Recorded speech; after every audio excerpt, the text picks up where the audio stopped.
आपली महात्मा ज्योतिराव फुले जनधन योजना आणि आयुष्यमान भारत योजना केंद्र सरकारची आपण 5 लाख रुपयापर्यंत त्याची आर्थिक स्थिती न बघता प्रत्येकाला त्याचे उपचार मिळावे हा कायदा केला आहे। खरी गोष्ट आहे का? आणि जर असेल तर एसटी महामंडळाचे जे कर्मचारी ड्रायव्हर कंडक्टर्स आहेत ते अत्यंत गरीब आहेत, त्यांना कमी पगार मिळतो, त्यांना ही योजना लागू नाही असं मला कळतं। जर लागू असेल तर धन्यवाद, नसेल तर आपण त्यांना ती लागू करणार का?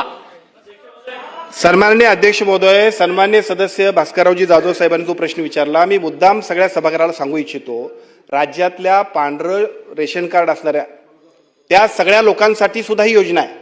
त्यामुळे माझी विनंती आहे की या योजनेचा लाभ महात्मा फुले आरोग्य योजनेचा लाभ सगळ्यांना सुद्धा आहे।